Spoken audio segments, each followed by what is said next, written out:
Hello hi teachers, welcome back to our channel learners plus. ఈరోజు వీడియోలో అయితే నేను తమ్నైల్ చూశారు కదా, డిఎస్సి సంబంధించిన నోటిఫికేషన్ అయితే విడుదలయ్యింది. డిఎస్సి నోటిఫికేషన్కి సంబంధించి ఇక్కడ క్లియర్గా అయితే మీకు ఎక్స్ప్లెయిన్ అయితే చేస్తాను. ఎక్కడ స్కిప్ చేయకుండా అయితే పూర్తిగా చూడండి. డిఎస్సి నోటిఫికేషన్ ఎందుకు గందరగోళంగా ఉందో ఈ వీడియోలో అయితే మీకు ఎక్స్ప్లెయిన్ చేస్తాను. ఇక్కడ మనకు ఎగ్జామినేషన్స్ డేట్ ఇచ్చారు అఫీషియల్గా వెబ్సైట్లో. మనకు ఈరోజు ఎగ్జామినేషన్ డేటు, అదేవిధంగా ఆన్లైన్లో అప్లై చేసుకోవడానికి టైం అనేది ఇచ్చాడు. చూద్దాము. ఓకే, డిఎస్సి 2024 షెడ్యూల్ అనేది ఇక్కడ మనం చూసుకున్నట్లయితే subject date of issuing notification and publishing. ఈ రోజే నోటిఫికేషన్ అనేది ఈ రోజు విడుదలైంది. పేమెంట్ ఫీజు వచ్చేసి 12/2/2024 నుంచి 21/2/2024 వరకు అయితే పేమెంట్ ఫీ అనేది ఉంటుంది. అప్లికేషన్ ఫీ వచ్చేసి మనకు ఆన్లైన్ సబ్మిషన్లో అప్లికేషన్ అనేది ఇవ్వాలి. అది కూడా 12/2/2024 నుంచి 22/2/2024 వరకు ఉంటుంది. ఆన్లైన్ మాక్ టెస్ట్ అవైలబిలిటీ వచ్చేసి 24/2/2024 నుంచి ఉంటుంది.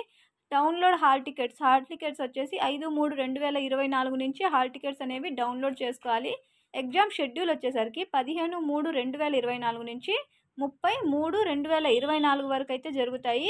2 సెక్షన్లలో అయితే ఎగ్జామినేషన్స్ అనేవి జరుగుతాయి. మార్నింగ్ 9:30 నుంచి 12 వరకు, ఆఫ్టర్నూన్ 2:30 నుంచి 5 వరకు అయితే ఎగ్జామినేషన్ అనేది జరుగుతుంది. నెక్స్ట్ ఇక్కడ చూసుకున్నది రిలీజ్ ఆఫ్ ఇనిషియల్ కీ వచ్చేసి 31/3/2024. అదేవిధంగా రిసీవింగ్ ఆఫ్ అబ్జెక్షన్ కీ వచ్చేసి 3/4/2024.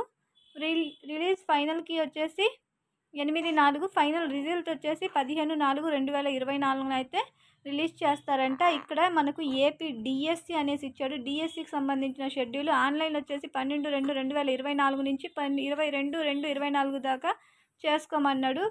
ఇక్కడ అఫీషియల్ వెబ్సైట్లో అఫీషియల్ నోటిఫికేషన్ అయితే చూద్దాం. ఇది దాంట్లో ఉన్న ఇదన్నమాట. ఒక్కసారి ఇక్కడ చూడండి, ఇది అఫీషియల్గా విడుదలైన ఈరోజు నోటిఫికేషన్ అనమాట. ఇక్కడ అప్లికేషన్ ఫీ వచ్చేసి 12/2/2024 నుంచి 21/2/2024 వరకు అప్లికేషన్ ఫీ అనేది చెల్లించాలని ఉంది. అదేవిధంగా మనకు 22 వరకు ఈ రోజు నుంచి 22 వరకు ఆన్లైన్ సబ్మిషన్ అనేది జరుగుతుందని ఇచ్చాడు. ఇక్కడ ఇంకా ముందుకు వెళ్దాము. ఎగ్జామ్ ఫీజు వచ్చేసి 750 రూపాయలంట. నెక్స్ట్ ఇక్కడ చూసుకున్నట్లయితే మనకు టీఆర్టీ నోటిఫికేషన్ ఇక్కడ చూడండి. School assistant non languages, mathematics, physics వాళ్ళకైతే ఎగ్జామ్ వచ్చేసి 15 నుంచి 30వ తేదీ లోపల ఉంటుంది. మార్నింగ్ అండ్ ఈవినింగ్ సెక్షన్లలో జరుగుతుంది. అదేవిధంగా స్కూల్ అసిస్టెంట్ వాళ్ళకి లాంగ్వేజెస్ ఇంగ్లీష్, తెలుగు, ఉర్దూ వీళ్ళు ఉంటారు కదా, వీళ్ళకి వచ్చేసి 15 నుంచి 30 వరకు జరుగుతుంది. వీళ్ళకు కూడా 9 మార్నింగ్ సెక్షన్, ఆఫ్టర్నూన్ సెక్షన్ అనేది ఉంటుంది. Next secondary grade teachers SGT పోస్టులు ఏవైతే ఉన్నాయో వాళ్ళకు కూడా 15 నుంచి 30 వరకు అయితే ఎగ్జామినేషన్ అనేది జరుగుతుంది. సేమ్ అన్నమాట. వీళ్ళకు కూడా మార్నింగ్ అండ్ ఆఫ్టర్నూన్ సెక్షన్లో ఎగ్జామినేషన్ అనేది ఉంది. నెక్స్ట్ ఇది టీఆర్టీగా కన్సిడర్ చేశారు. ఇక్కడ చూడండి, ఒక్క నిమిషం. వెయిటేజ్ 80% ఇది ఉంటే 20% వెయిటేజ్ టెట్కి ఇవ్వాలి. ఇప్పుడు ఇక్కడ మనం చూసుకున్నట్లయితే ఇదిగో చూడండి, ఇక్కడ 20% వెయిటేజ్ అనేది మనకు టెట్కి అయితే ఇవ్వడం జరుగుతుంది. ఏపీ టెట్కి. ఫర్ సెకండరీ గ్రేడ్ వాళ్ళకు కూడా సేమ్ అనమాట. స్కూల్ అసిస్టెంట్ ఎస్ఏ వాళ్ళకి, అదేవిధంగా ఎస్జిటి వాళ్ళకి ఇద్దరికి కూడా 20% వెయిటేజ్ అనేది ఏపీ టెట్ నుంచి అయితే ఇవ్వడం జరుగుతుంది. ఇక్కడ ఒక్క నిమిషం చూసుకున్నట్లయితే qualification and eligibility as notified in district selection committee DSC 2018 DSC నుంచి ఇక్కడ ఒక్క నిమిషం చూసుకోండి. మనకు మస్ట్ అండ్ షుడ్గా కావాల్సినవి వాళ్ళు ట్రైనడ్ టీచర్స్ అయి ఉండాలి. Must finally qualified post applied for the profession certificate. ఏదైతే మనం బీఈడి లేదా డిఈడి సర్టిఫికేట్ ఏదైతే ఉండాలో అది ఉండాలి.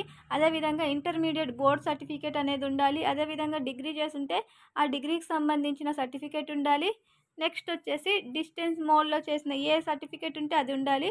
స్పెషల్ వాళ్ళకైతే స్పెషల్ ఎడ్యుకేషన్కి సంబంధించిన సర్టిఫికేట్ అనేది ఉండాలి. ఇక్కడ క్లియర్గా మెన్షన్ చేశాడు. 6th the candidate should qualified in the AP teacher eligibility test అనేసి ఇచ్చాడు.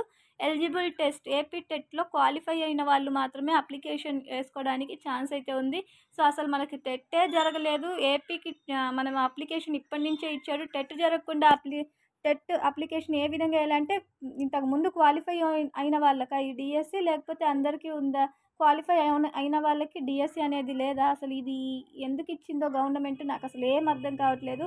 ఇచ్చింది 6,000 ఒక 100 పోస్టులు, మళ్ళీ దాంట్లో 100 లిటిగేషన్స్, ఇన్ని కన్ఫ్యూజన్స్ ఇచ్చాడు. సిలబస్ అర్థం లేకుండా ఇచ్చాడు. అదేవిధంగా డిఎస్సి నోటిఫికేషన్ కూడా అర్థం పర్థం లేకుండా ఇచ్చాడు. టెట్ నోటిఫికేషన్ అదే విధంగా ఇచ్చాడు.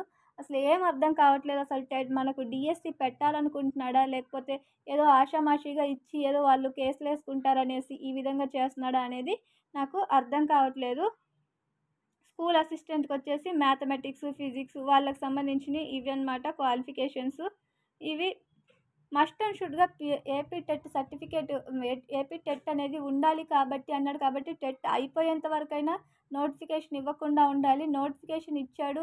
టెట్ ఉన్న వాళ్ళు అప్లై చేసుకోమంటే మనకు ఏ విధంగా చేసుకోవాలి? ఇంతకుముందు క్వాలిఫై అవ్వని వాళ్ళు ఉంటారు, వాళ్ళు ఏ విధంగా చేసుకుంటారు? ఇది అసలు కరెక్ట్ ప్రాసెస్సే కాదు. ఎందుకు ఇస్తున్నారో మరి ప్రభుత్వం నాకేం అర్థం కావట్లేదు.